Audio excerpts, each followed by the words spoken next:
Hi, everybody. Wow, this is all for Pete. I know, it's all for, we like to call him Secretary Mayor Pete. All right, good afternoon, everyone. Good to see everybody. Joining us today, Transportation Secretary Pete Buttigieg, who, surprise, surprise, is here to talk about the president's bipartisan infrastructure deal. I don't want to steal the secretary's thunder, but as you all know, the once-in-a-generation bill is the largest ever federal investment in public transit, clean energy transmission, and electric vehicle infrastructure, and clean drinking water. It delivers for the American people by rebuilding our roads, railroads, and rail cars, bridges, buses, ports, and airports, all while creating good paying union jobs. With that, I'll turn it over to Secretary Buttigieg. This isn't his first time at the podium, as you all know. I think might be his third time, but it's his first time joining us as a father. So on a personal note, congratulations to you and Chasten on the birth of Gus and Penelope, and the news last week, which we, really thought that was wonderful, great news. And so with that, I'm really happy to introduce you. Here we go. Thank you. Good afternoon, everybody. And thank you, Karine. And thanks for the chance to address you. We are so thrilled, so excited.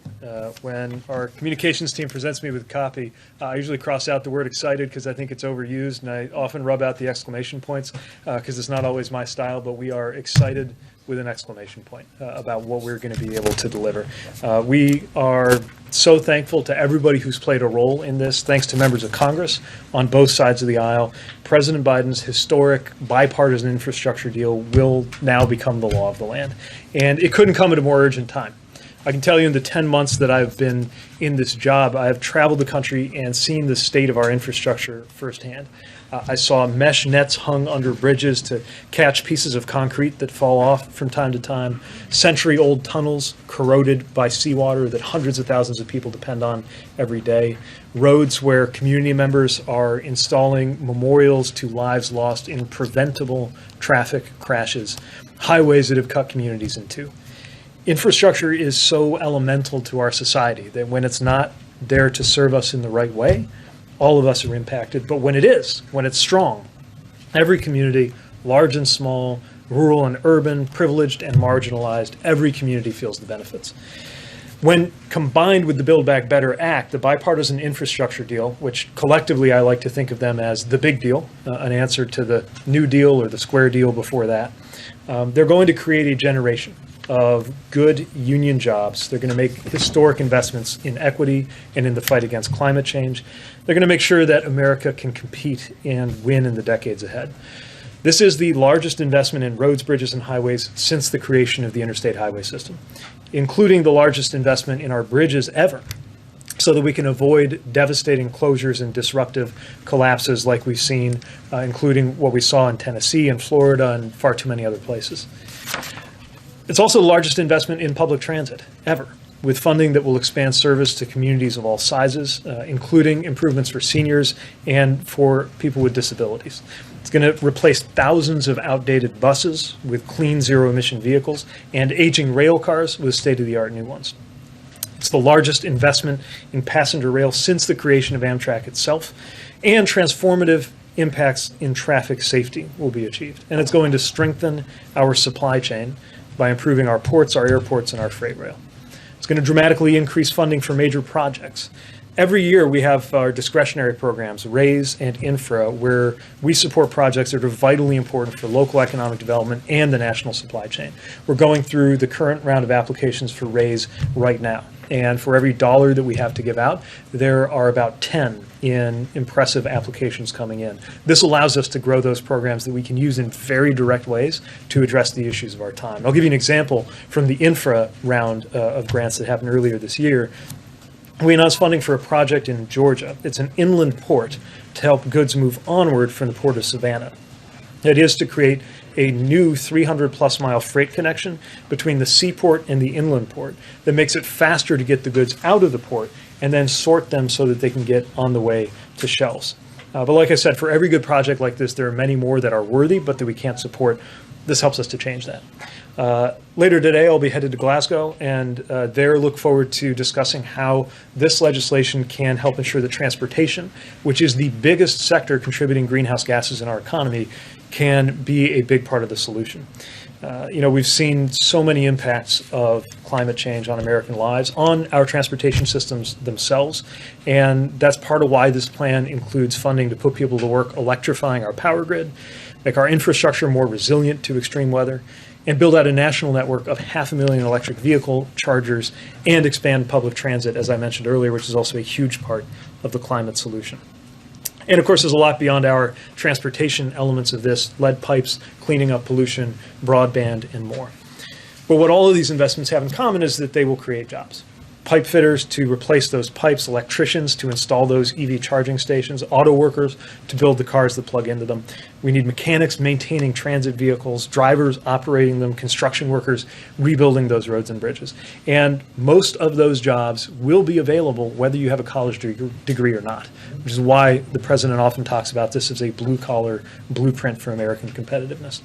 And it's a generational investment in every sense of the word, something that means a lot more to me now as a new father, because this is how we do right by the next generation before it's too late. So thanks again, and eager to take some questions. All right. Go ahead, Jeff. Secretary Buttigieg, thanks for being with us. Congrats on the birth of your children.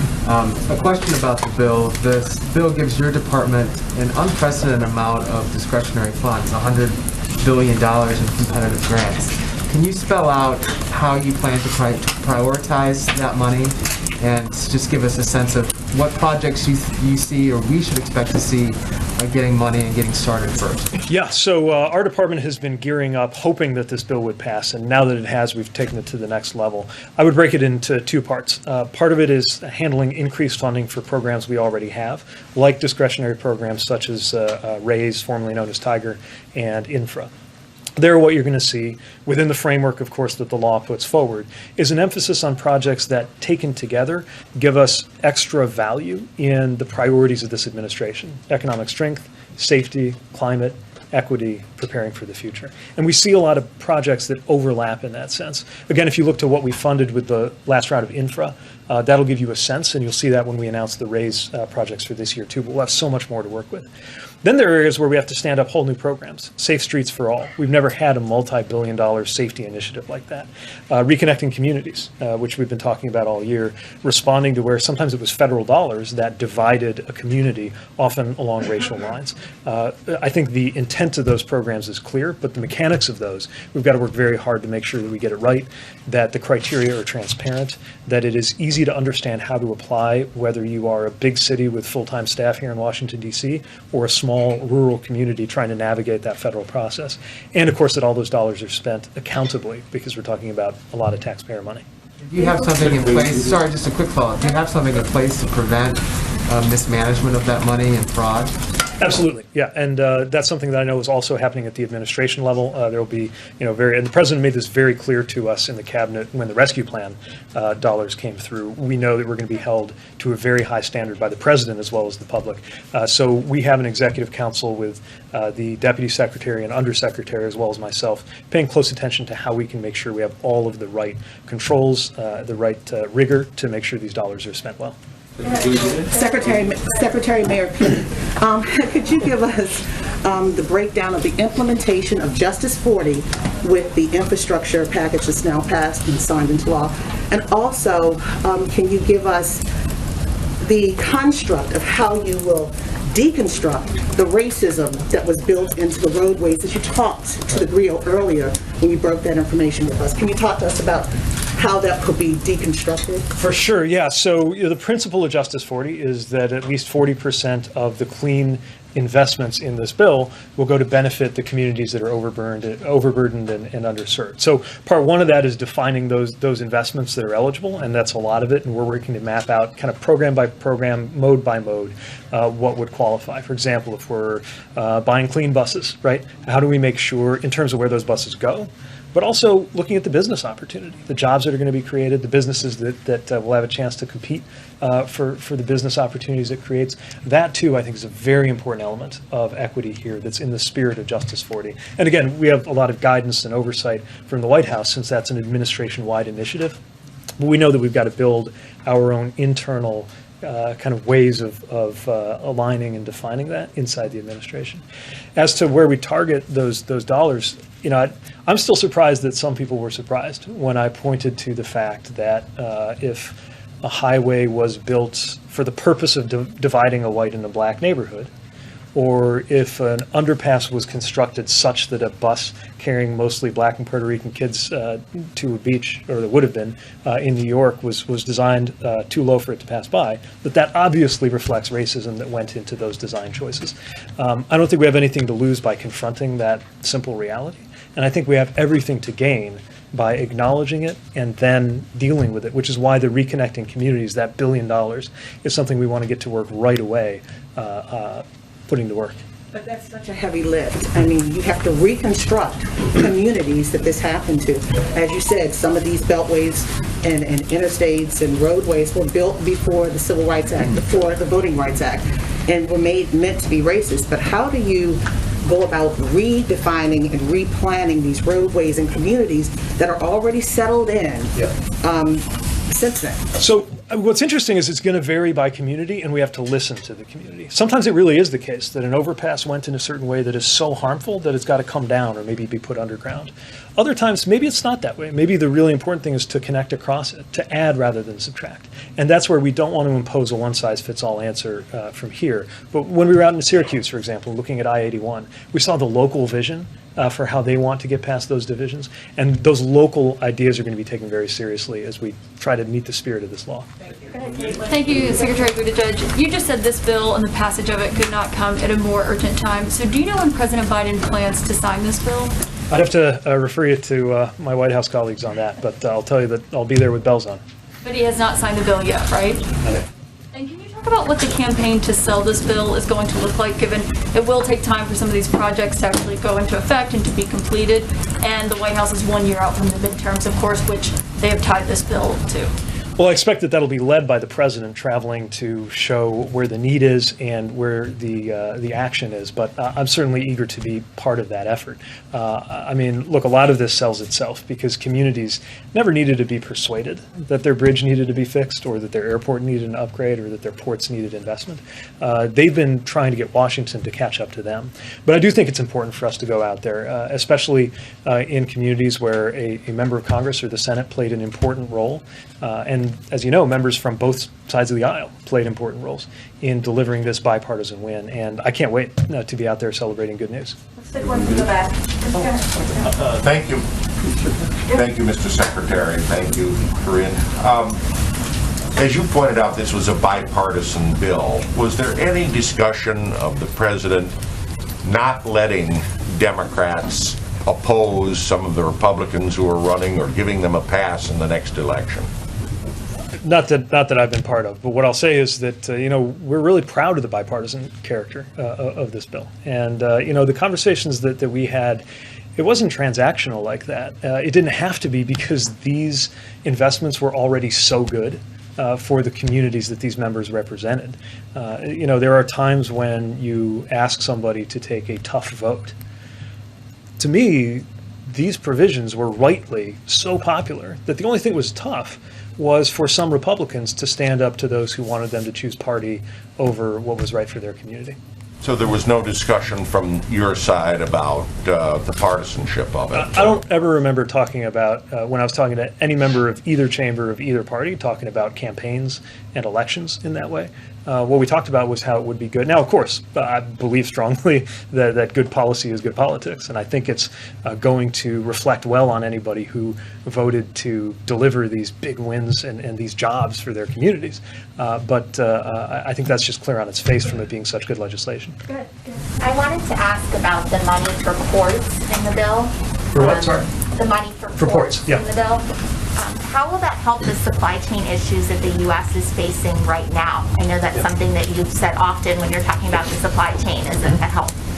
Yeah, let me offer a couple examples. I mean, one is that we need to make sure our ports are as efficient as possible, right? And there are cases where more technology, sometimes physical technology around the berths, but sometimes it's more to do with the systems that help the different players talk to each other. Remember, port's not a single entity, right? You got the port itself, which is kind of like a landlord. Then you got the terminal operators. Then you got the truckers, and all of them are interacting with competing shipping companies, right, to try to efficiently move these containers. They need to be able to exchange and share data. We'll definitely want to support ways to do that. So that's an example. Some of it's multimodal. If you see a backup of ships at a port, it might actually be because of something that's not so much on board the ships, but inland. That's why I was pointing to that example in Savannah, serving Savannah, where we have an inland port so you can rush those containers out of that precious port space and then sort them out, and then it'll be more efficient and more speedy.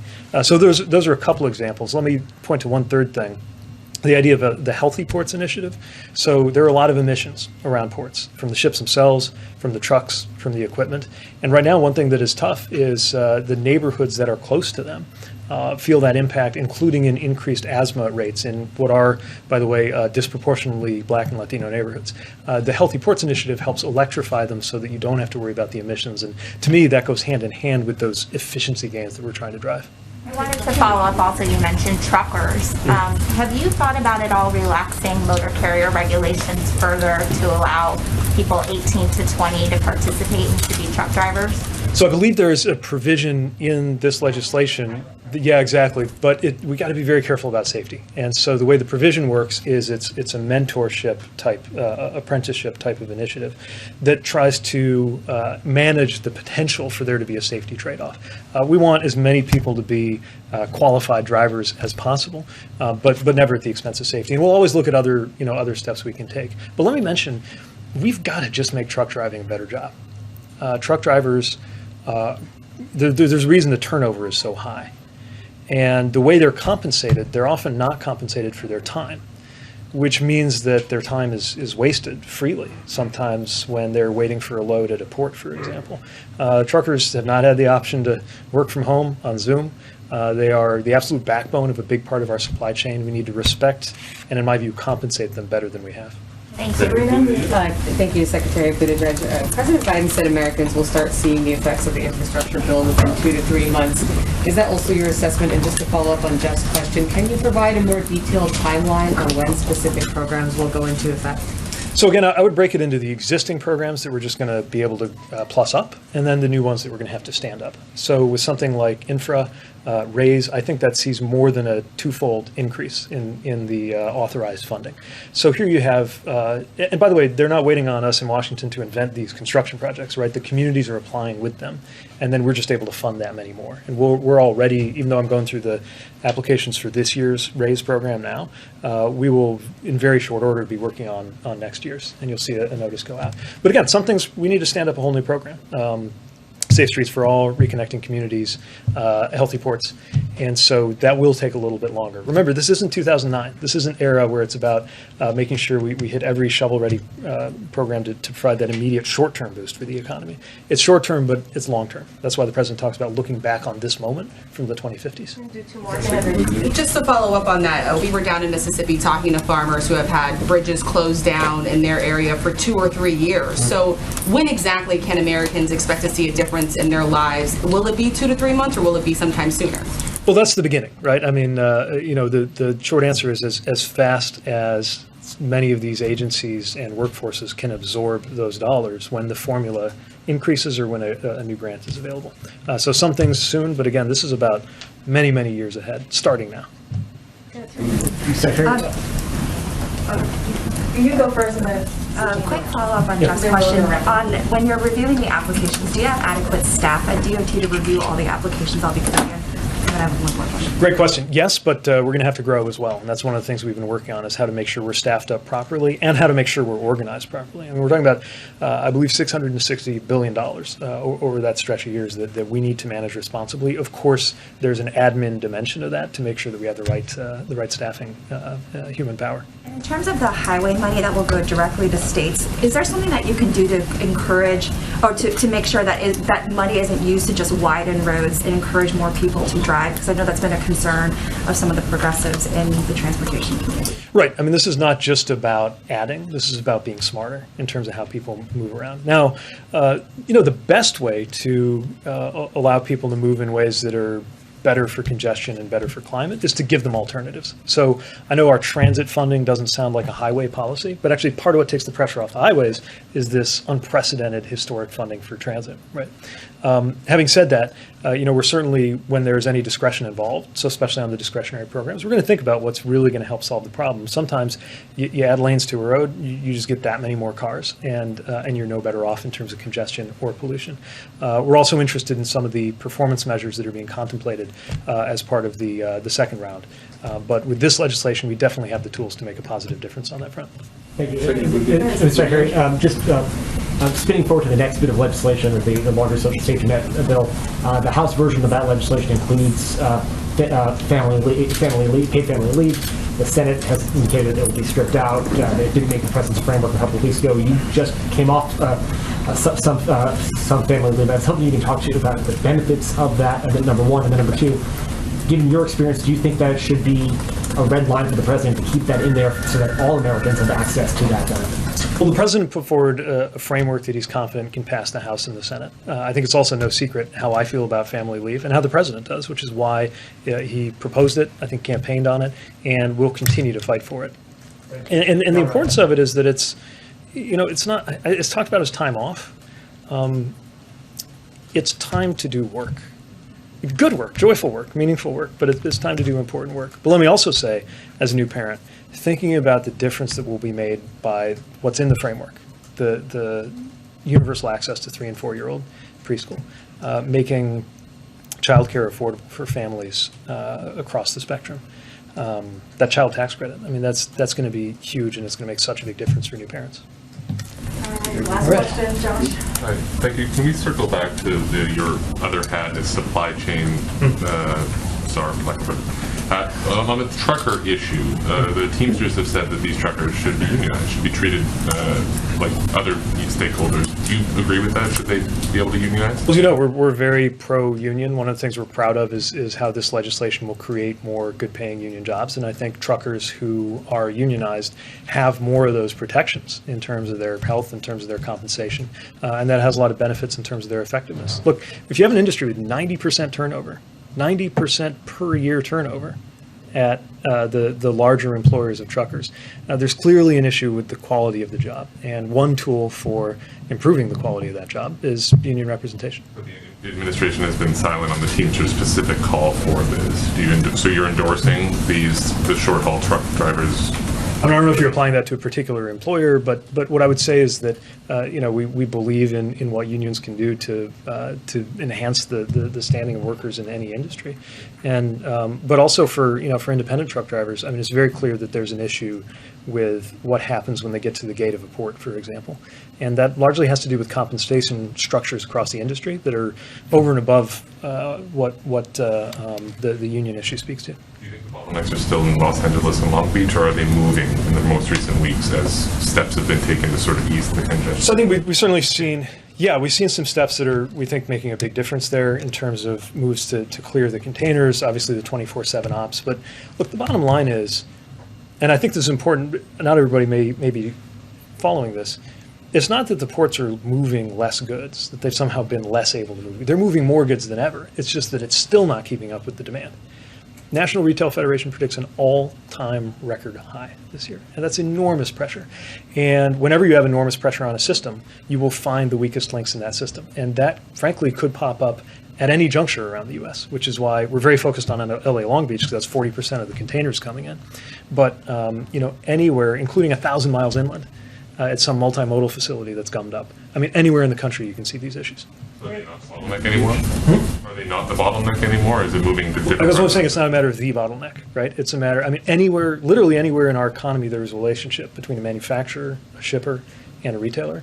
There are 1,000 points in that chain where something can go wrong, and we're seeing a lot of those points reveal themselves because of the enormous demand, the constraints on supply, the outdated infrastructure that all runs across, and then the fact that the pandemic is poking holes in all of the above, which is why the other thing I think is important to point out, having seen shortages in, started with toilet paper, then it was beef last year, the best way to end a pandemic-related shortage is to end the pandemic.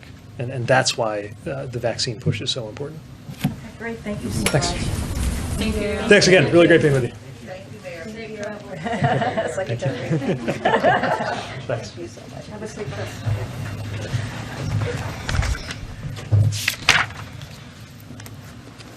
All right, I got one thing at the top, and then we'll dive in. So later this afternoon, the First Lady will kick off a nationwide effort urging parents and guardians to vaccinate eligible children. The CDC's recommendation of pediatric COVID-19 vaccine for kids ages 5 to 11 represents a major step forward in the country's fight against COVID-19. The First Lady and the U.S. Surgeon General, Dr. Vivek Murthy, will visit a pediatric COVID-19 vaccination clinic at Franklin Sherman Elementary School in McLean, Virginia, the first school to administer the polio vaccine in 1954. A fun fact. Coupled with First Lady's push on Monday, Secretaries Becerra and Cardona sent a Dear Colleague letter to school superintendents and elementary school principals across the nation to take a series of steps to encourage children vaccinations, including by holding vaccination clinics at schools, hosting community conversations with pediatricians about the importance of vaccinations for children, and to answer parents' questions about the vaccine, and providing parents with trusted information about the vaccine as well. The administration is also encouraging districts across the country to set up school-located vaccine clinics by using their American Rescue Plan funds to help operationalize these clinics, and by using providers through the federal retail pharmacy program to administer a vaccine. With that, Z, go for it. Thanks, Karine. We heard some initial White House response to the Fifth Circuit staying the OSHA rule, the vaccine or test mandate that was really take effect at the very beginning of next year. Is the White House concerned that the legal wrangling surrounding that rule could delay the implementation of that? And what's the administration's message to businesses and Americans, who are subject to that rule? So broadly speaking, at least on the confidence, defending a policy is not a new thing from an administration, regardless if it's a Republican or a Democrat administration. This is something that happens all the time. The administration clearly has the authority to protect workers, and actions announced by the president are designed to save lives and stop the spread of COVID-19. And as DOJ said, they will be defending these lawsuits. But I also want to step back for a second, because there is precedent here. The Department of Labor has a responsibility to keep workers safe and the legal authority to do so. The Secretary of the Department of Labor determines workers at risk, or what is called the grave danger. And if you look around, and if we really, zero in this past year, more than 750,000 people have died of COVID. You have approximately 1,300 people a day who continue to die a day, as I said, from COVID. If that's not a grave danger, I don't know what else is, right? So I want to be really clear as well, is that the Congress empowered OSHA through a law that has been in the books for more than 50 years. So this is an authority that we believe that the Department of Labor has. We are very confident about it, and just to say, this is about keeping people safe in the workplace, and it's critical and it's important to do, and so that's the message that we want to send out. And simply to a business owner who sees the headlines that the rule's been stayed now, should they prepare their employees now to get vaccinated, or should they wait while this law is put No, out? that's a great question. I appreciate the question. We think people should not wait. We say do not wait to take actions that will keep your workplace safe. It is important and critical to do, and waiting to get more people vaccinated will lead to more outbreaks and sickness. So this is about keeping people in a workplace safe. And what we're seeing is more businesses and school closures and most lost jobs, and keep us stuck in a pandemic that we're trying to end. We do not want that to happen. We're trying to get past this pandemic, and we know the way to do that is to get people vaccinated. So people should not wait. They should continue to move forward and make sure that they're getting their workplace vaccinated. And just follow up on Caitlin's question to Secretary Buttigieg earlier.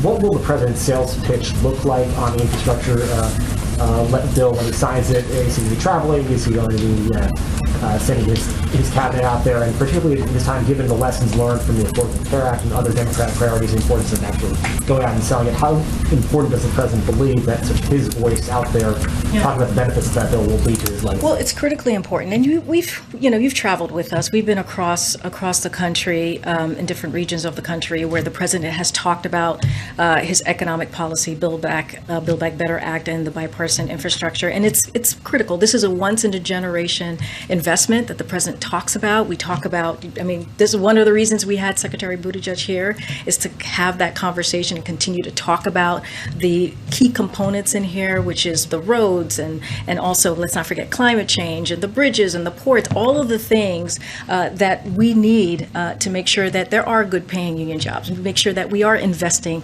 in our country, make sure that we are competitive with China. So the president's going to continue to have those conversations, continue to hear from him.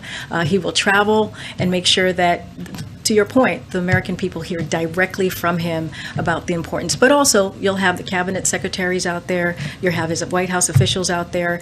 And so it is important to sell this, but for the people to understand that this is going to make a transformational change in their lives, an investment that we haven't seen in my whole entire lifetime. And it's going to be critical and important. Thanks, Karine. The president has indicated that he will be making a decision on the Fed chair soon. He appears to have interviewed 2 candidates. Can you give us an update on anyone else he's interviewing and give us any sense more on the timeline? So I cannot confirm any interviews that he may or may not have had. Somebody asked me about this on Friday. Look, I mean, the president spoke to this last week. You were with us in both Scotland and in Rome, where he was asked that question. I believe in Scotland he was asked that question during his press conference. And so I don't have any announcements for you today. The president will continue to engage with his senior economic team in a careful and thoughtful process to appoint a Federal Reserve chair. And that's all I have for you today, Jeff. One other topic. The president's and the vice president's poll numbers have been falling.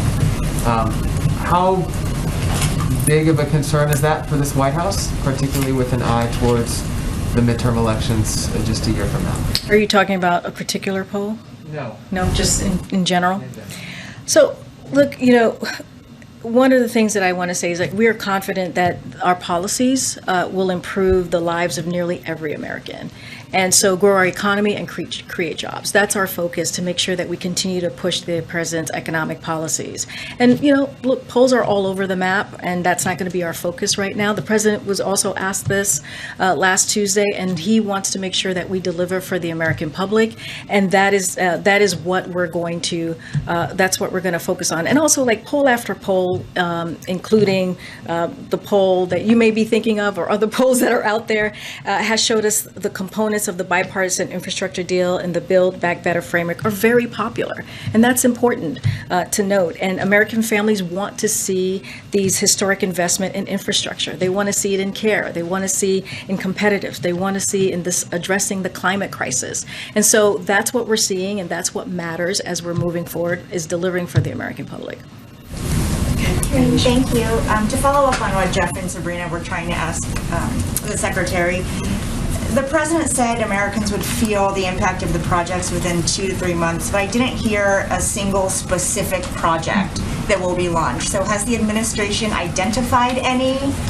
I don't have anything, and I don't have anything to announce as to any specifics. We'll have more on the implementation of this as the days go by, the weeks go by, and so stay tuned. We'll have a lot more to share. But as you can imagine, implementing this is critical and important to us.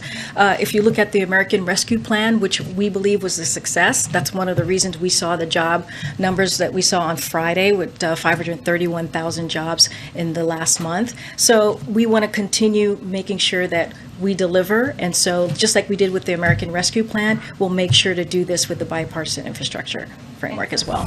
For so long, you and President Biden have talked about the urgency of passing this bill. Now it's passed, so why is he waiting to sign it? And when will he sign it? So he talked about this on Saturday. He basically said he wants to make sure the congressional members who worked very, very hard on this, when they come back, then we'll figure out a time to sign it. But you're right, it's urgent, but we also want to make sure that the people who spent the last couple of weeks, last couple of months just all in delivering on this promise are here for the signing as well. So do you have a date in mind? I do not have a date, but it will be very soon. And then turning to reconciliation, does President Biden believe Congress should wait for a CBO score to vote on it or not?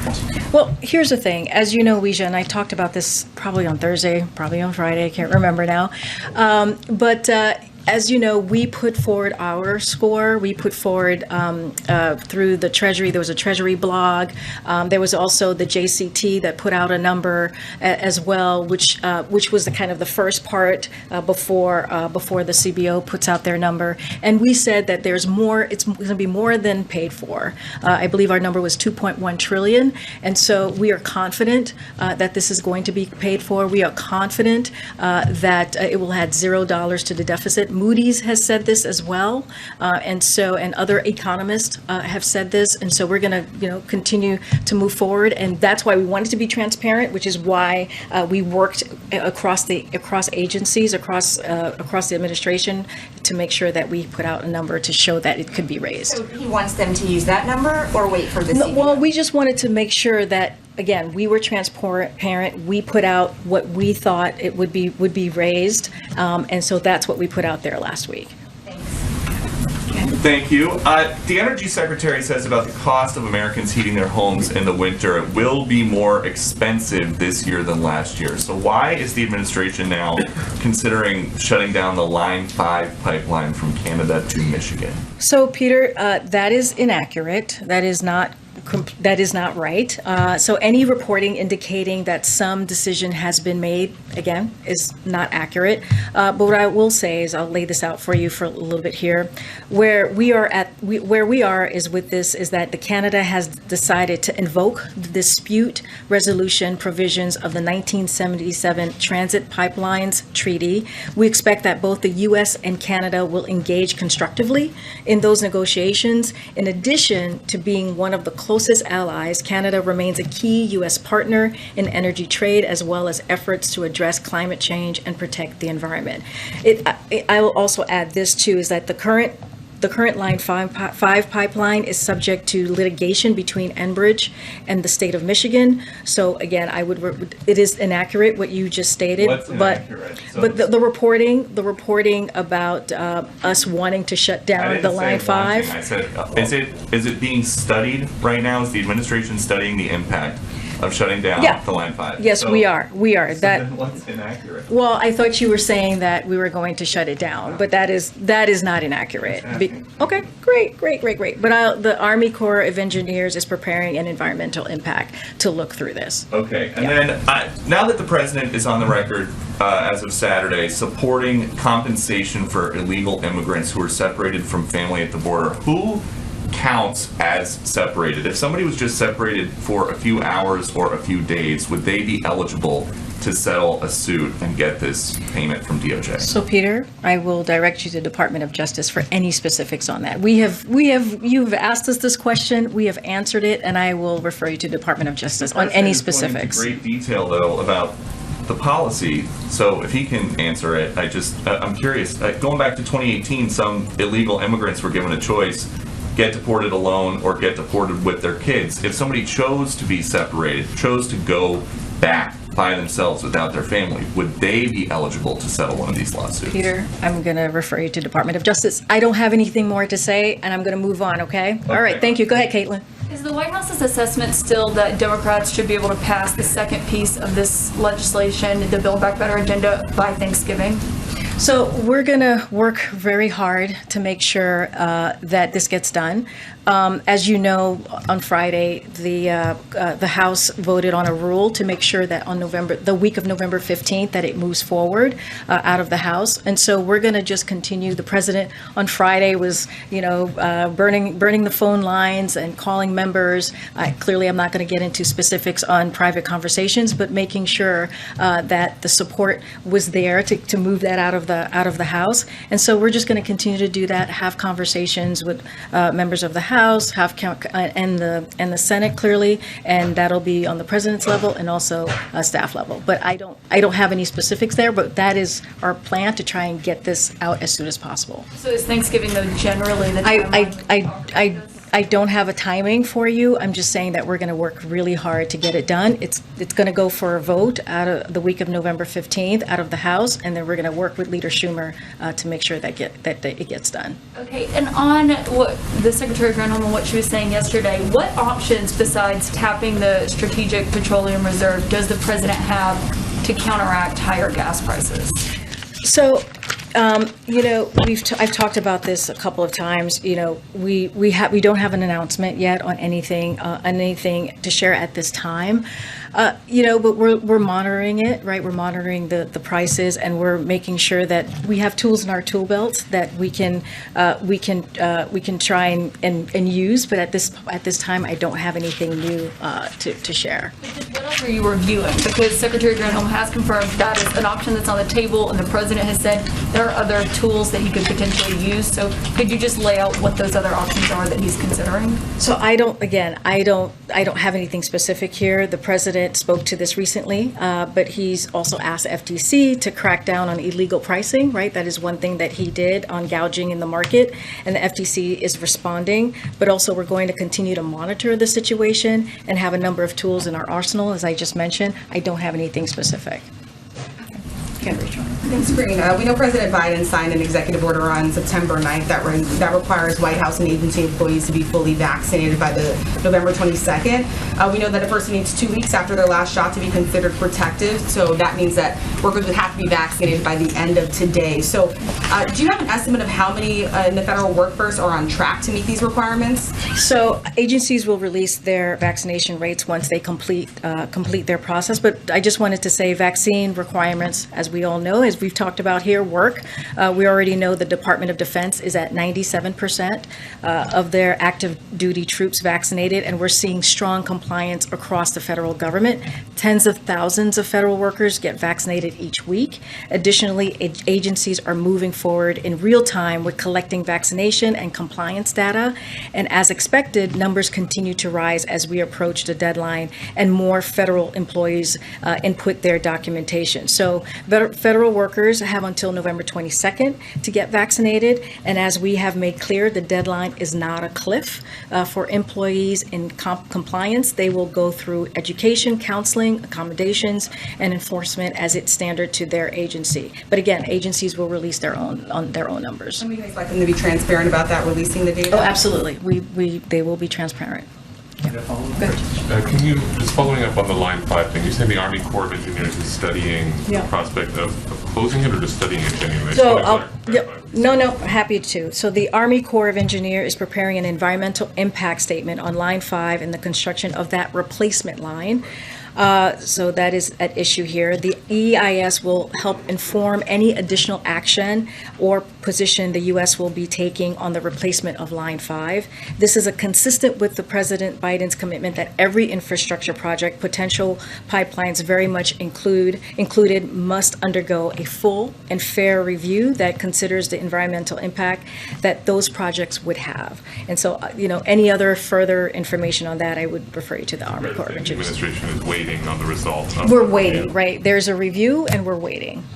Going back to the Fed question earlier, one of the members of the board announced his resignation today. Do you have any comment or reaction to Governor Quarles' reaction? Yeah, I don't have anything on that for you, but this obviously just happened a couple of hours ago, and so we're certainly thankful to Randy Corlez for his service, and I'm sure the president will engage with his senior economic team and in a careful and thoughtful process to find a replacement. Do you see any link? You have 3 spots to fill over the coming months aside from Chairman Powell. Is there any link between the number of vacancies and your decision whether to keep the chair? In other words, does having an opportunity to remake the board without switching the chair factor into the president's decision at all?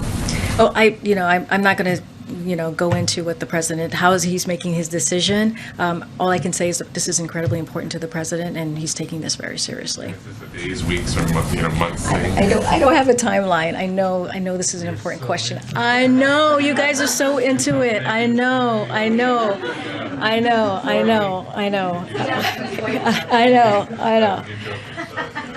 All right.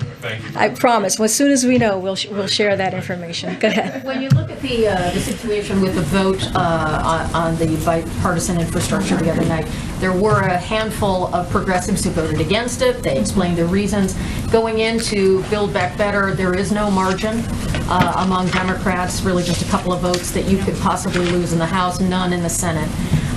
What is the strategy when you know you're more than likely not going to have any Republican support to cover for that, when it is possible there will be changes made by the Senate that may not be in the interests shared by the Progressive Caucus, tightening up some of the provisions within that? So how will the president approach that, trying to keep progressives on board when 6 very prominent progressives voted against the first piece of the Biden agenda? Kelly, I'll say this. We're going to approach it the same way we approached the American Rescue Plan, right? Which people thought we weren't going to get that done. We're going to approach it the same way we approached the bipartisan infrastructure framework, which folks said we wouldn't make that happen.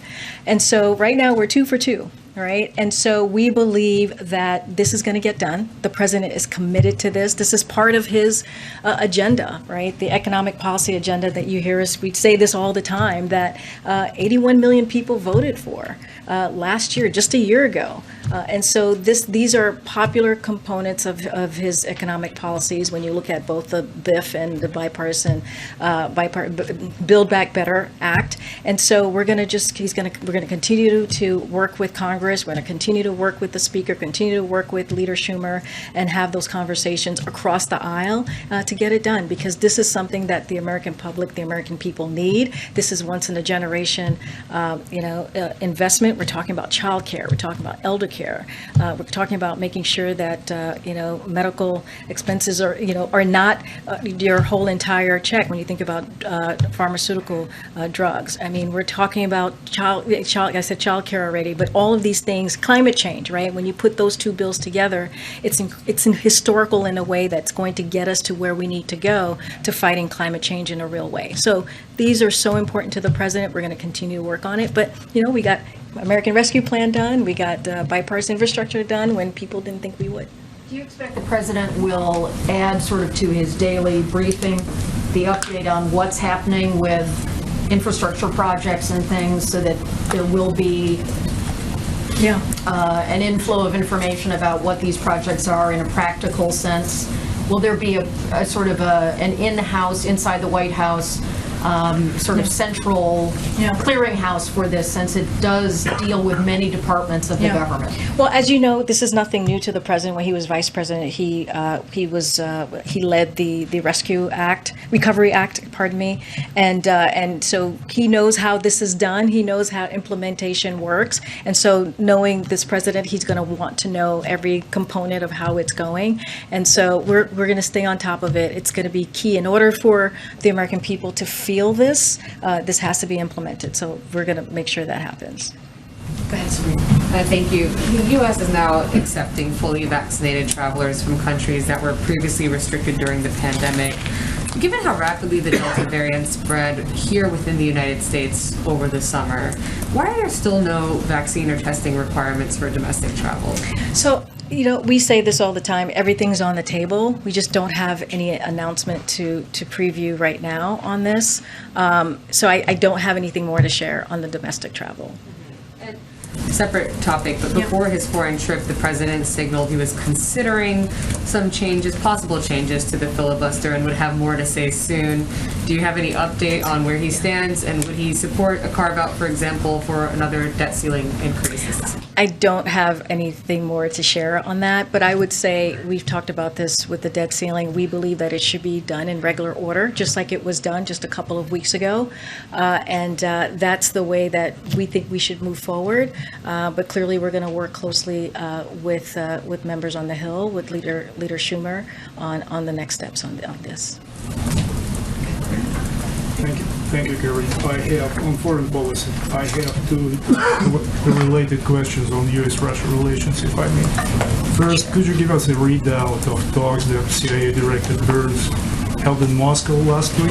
He was there at the request of the president. And secondly, there was a discussion of a new contact or a meeting or whatever between President Biden and President Putin. There was a pull aside between President Biden and Foreign Minister Lavrov in Rome. Could the two presidents meet virtually or in person before the year is out? So on your second question, I don't have anything to preview on any meeting. On the first one, as you stated, CIA Director William Burns, at the president's request, led a delegation of senior U.S. officials to Moscow on November 2nd and 3rd, as you just stated. They met with members of Russian government to discuss a range of issues in the bilateral relationship. I don't have anything further. Okay. Thanks so much. Regarding the OSHA vaccine case, you mentioned the high number of Americans who died over the course of the year, but cases are falling. Many workplaces have already implemented safety measures that appear to be working. So how does the administration explain what is the grave danger at this time now? Well, we still have 1,300 people a day, approximately 1,300 people a day dying of COVID. That should not be the number that we're looking at. And we believe that in order to get this pandemic behind us, we need to get more people vaccinated. And this is a way to do that. And we see vaccination requirements work. And also it's important to keep people safe in their workplace. That should be mission critical in making sure that that happens. And so we're gonna, we feel confident about the legal component of this. The Department of Labor has the authority to move forward in making sure that they keep the workplace safe. And so, we have to make sure that we get this pandemic behind us. On infrastructure, the president is going to be out promoting. You've talked about that he's going to be, getting his voice out and talking to the American people directly. I just wanted to ask, though, how does he balance promoting infrastructure while also kind of digging in to make sure that the bigger social service climate package is conducted? I mean, how does he tour as well as, work the phones and meet with members here in Washington to get the bigger package done?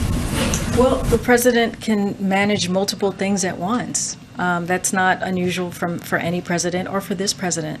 And when he was traveling, talking about his economic policy, he talked about both. If you listen to his speeches, he laid out the advantages and the importance of the bipartisan infrastructure bill, and he laid out the importance of the Build Back Better Act, and laid out why those two key pieces of policies are going to get America back on track, continue that investment that we saw with the American Rescue Plan. So this is something that he has been doing and he will just continue to do. Just a follow-up on the messaging questions. Are there specific lessons that the White House learned from selling the American Rescue Plan earlier this year that they'll apply or do better or do differently this time around with the infrastructure legislation? That's such a great question. I don't have any specifics to pull out or to call out on things that we can improve on. We believe the American Rescue Plan was incredibly successful.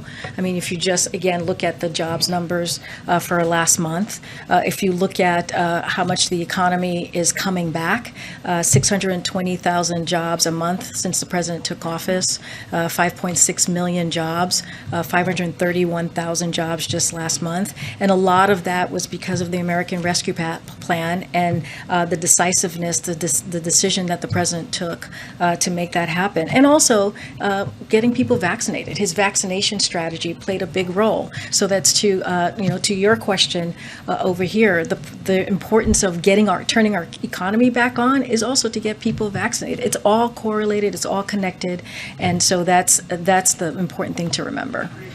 Vaccinations? Sure. Kansas Governor Laura Kelly, a Democrat, put out a statement Friday criticizing the OSHA rule, saying she doesn't believe this directive is the correct or most effective solution for Kansas. You've repeatedly pushed back on Republican officials in this context, but does a statement like that from a Democratic governor undermine the White House's message and complicate your ability to persuade the public that this is the best policy? Well, look, I mean, the way that we see it, and this is the thing that we repeat all the time, we know the vaccine requirements work. And we're going to continue to push that. I know we're going to make sure that we get as many people vaccinated. It is so important to get this pandemic behind us and to get the economy going. And so that's going to continue to be our message, is to tell anyone that we're working with, whether it's a Democrat or Republican, that this is how we have to move forward to make sure that we get out of the situation that we're in, to get out of this pandemic again. Can I also follow up on vaccination? Yeah. You just mentioned a lot of the stats that you guys were citing on Friday with the latest jobs report, but also just jobs in general since the president took office, and the progress from the rescue plan. How do you square that with how voters sort of reacted and felt in the states on Tuesday? Obviously, New Jersey, Virginia, elsewhere. Clearly, there's a lag, at least, in terms of how people are feeling about the economy. And about the results so far? So, I mean, it's basically what the president said, which is why I think it was a huge step forward that the bipartisan infrastructure plan got passed last Friday, and that's in to credit the members in the House and both chambers actually, and also the president working in partnership with them. And so we have to deliver. That's what the president said. We have to deliver and make sure that the American people see what we're doing here in Washington D.C. So we're going to continue to do that. Build Back Better is going to get done. We're very confident about that. You heard the president say that himself on Saturday, and he's going to work very hard to deliver that. And can you provide any more clarity on the upcoming virtual summit with President Xi? Do you have maybe a closer approximation of a date for that? Yeah, let me see if I have something.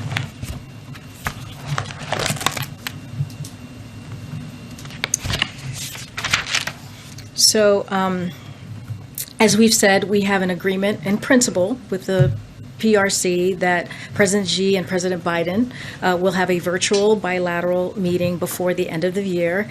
This is part of our ongoing efforts to responsibly manage the competition between our countries, not about seeking specific deliverables, so I want to make clear on that, and working level discussions are underway to confirm details, but I don't have any updates for you at this time or announcement on a time on this. Say whether that's going to be before Thanksgiving or after? I don't. All we have is before the end of the year, as I just stated. Another foreign policy question on COVID. You mentioned that there are still, an average of like almost 1,300 people a day still dying. At the current rate that we're going, do you have an idea of when the pandemic could become an endemic? Could cease to be a pandemic, and what does the end game look like at this point? Yeah, I do not know. I would refer you to public health experts, the CDC. That's not something that we're zeroing in on. Our focus is to make sure we do everything we can to save lives and get people vaccinated. People are sort of wondering, what does that look like, and how much longer is it going to go on? And obviously, you can't see the future. But is there a picture of what people can expect as we try to wind this down? Honestly, Chris, our focus is to make sure we get as many people vaccinated, right? We want to, if you think about it, this time last year, there were no vaccines, right? We've come a long way in just these first 10 months, and making sure, like, we have 80% of Americans have at least one shot. 70% of Americans are fully vaccinated. Now we've opened it up for the ages 5 to 11, thanks to the CDC and FDA and their ruling and their decision. And so our job that we see here in the administration is to make sure that these vaccines are readily available, that they're free, right? And that we make it as easy as possible for people to get vaccinated, and that we message that out. And so that's our focus, to be in a different place than we were, 6 months ago, different place than we were a year ago, and really just kind of move forward on getting people vaccinated. Karen. Follow up on that. You talked about the First Lady going out there today to Virginia, and that she's going to be doing events like this in the coming weeks. What is the goal to have the First Lady out there? And what message is the administration hoping she can convey? How can she be an effective messenger? And then I asked this question a couple weeks ago, maybe months ago, but now that we're here and that the age 5 through 11 can get vaccinated, How has the administration shifted its approach and strategy toward convincing those parents who are hesitant? Because the polls are showing very significant portion of that age group, their parents are worried and waiting a little bit. You've done this for adults, you've done this for teens, but now these young kids, how does that strategy change? So, on your first question about Dr. Biden, the First Lady, I mean, she is a powerful voice, just as First Lady and also as herself, as Dr. Biden, and, you know, a mom, a grandmother. She understands what parents are feeling, right? She understands what it means to go through this process.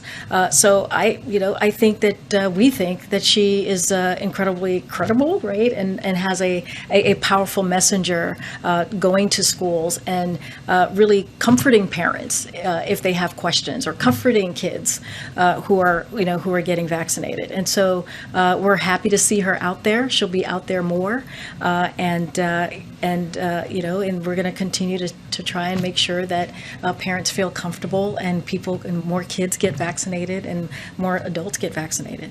In the process. Just in terms of the strategy. Yeah, Dr. Vivek Murphy talked about this, talked about what is it that they're doing to address the hesitancy of parents. As you can imagine, we've said this the last couple of months, is having trusted voices are key, right? Your pediatrician, making sure you're talking to your pediatrician about this, making sure you're talking to public experts. And so we'll continue to have those conversations. I would also refer you to Dr. Murphy and what he has said in the past on this as well. Can I follow up on the question, the answer to the question you gave about the vaccine mandate for federal employees? You said agencies will release the vaccination rates once the process is completed. Will that include how many employees have asked for religious exemptions and how many will be granted them? I don't have specifics on how the breakdown is going to be, but I know that that's where it's going to come from, and they'll release the numbers. I don't know like the specifics. Now, we've asked and others have asked, and they're not. Okay, I can go back and get that particular question for you answered, but I know that that's where it's going to come from. A question from the fifth row, please. From the fifth row. Thank you. Quick question. You talked about how this infrastructure plan is going to impact jobs numbers, and we've heard the jobs report in the past, but for the Black community it's a little bit different. So can you talk about, which the rate is almost double. So can you talk about, with this plan, how, is there any target number, or how specifically is it going to impact the Black community? And also with the, going back to the American Rescue Plan, with 1.9 trillion almost hitting the streets, municipalities getting a hold of this pot, how are you making sure to track that this money has been distributed equitably? So that is something that the president has been very clear about all of his policies. Even if you look at his COVID strategy, is to have equity at the center of this. If you look at, talking about the American Rescue Plan, if you look at the child tax credit, about 34, and when we talk about it cutting child poverty for the Black American community, it's about 36% it cut child poverty. So those things are important and critical. But we're going to continue to make sure that all of this is done equitably. I mean, like I said, if you look at the COVID strategy that we had, it was done in an equitable way, and we're going to continue to do that with we did that with the American Rescue Plan, and we'll continue to do that with both of his economic policies. Bipartisan infrastructure clearly has been passed, and we'll make sure once the Build Back Better Act is passed, so that we see that equity at the center of everything that we do. And concerning the jobs numbers. Yeah, so you're talking about the Black unemployment rate? Yeah, so we know there's a lot of volatility when it comes to individual groups because of small sample sizes. So it's critical to look at broader trends instead of individual data points. So when you do that, you'll see that we've made real progress across the board, including the African Americans going from 9.2% unemployment when the president took office to 7.9%. Like, we know that's still really too high, and there's still a lot of work to do, but there has been a difference that we wanted to point out. out. So we need to continue to build on the strong labor market. We have to ensure that the growth we're seeing is broadly shared, which is so important. And we need to deliver on the president's economic agenda, which is going to make critical investments in pre-K, the care economy, education, housing, which Ebony, I know you ask about a lot on housing, and other areas that are key for creating jobs, better jobs, Black workers, and workers from every race and background. So equity at the center of everything that he does, every policy remains to be the key here. Can you talk about what he's going to be saying on Wednesday when he's in Baltimore? I don't have anything to preview for you. Hopefully we'll have something tomorrow to preview for the next day, but I don't have anything here for you right now. Go ahead. So Karine, the president said in Baltimore that he could not move on voting rights at that moment as they were dealing with infrastructure. Now the heavy lift on the Hill is done with infrastructure. What's next as it comes to voting rights and his push to lean in to deal with the filibuster? Yep. So as you know, in March, the president said he had an open mind about dealing, this is quotes, about dealing with certain things that are just elemental to the functioning of our democracy, like the right to vote, like the basic right to vote. We've amended the filibuster in the past. So he's open to it. I think someone just asked me that question. I don't have anything new on that particular piece. But look, the president is committed to making sure that the fundamental right to vote is still exists, right? And is going to continue to fight for this. And he's done things within the administration to make sure that we're dealing it and doing everything that he can from the power of the White House. So the president's historic executive order in March, which agencies have now submitted action plans for, working to double the voting rights staff in the Civil Rights Division at DOJ, and appointing at the vice president at her request to lead the administration-wide effort using the bully pulpit and convening power of the White House. Look, we are frustrated just like everybody else is frustrated on this, and so we're going to continue. The president's going to continue to voice his concern and continue to fight to make sure that we really address the issue of voting rights, especially with all these pieces of legislation that we're seeing across the country. Does the president believe that he's racing against the clock in dealing with the filibuster and voting rights? I think he sees this as a very important issue that needs to be addressed. And so he's going to continue to do that. He did that when he was in Pennsylvania. He talked about it. He does that when he's having conversations with congressional members, when he's had conversation with civil rights leaders about how to move forward and how to make sure that we're protecting the rights to vote. And so he'll continue to make that a priority. Because this is such a weighty issue, was the president aware that MLK3 was arrested last week? Is he aware that Joe Madison, former board member of the NAACP, is now on a hunger strike over voting rights? I haven't spoken to him about that. I'm happy to ask him and see what he knows. But I do want to make clear he's committed to this issue. This is a very important issue. The president has been fighting his entire life on voting rights. And so he did this during his Senate years, and he'll continue doing it as president. Thank you. Great. Thanks. Thank you. No problem. Thanks, guys. See you tomorrow. Thanks, Peter. All right. You should take questions from the back. Yeah, there's like 5 more here. Tomorrow, guys. Tomorrow. I'll hit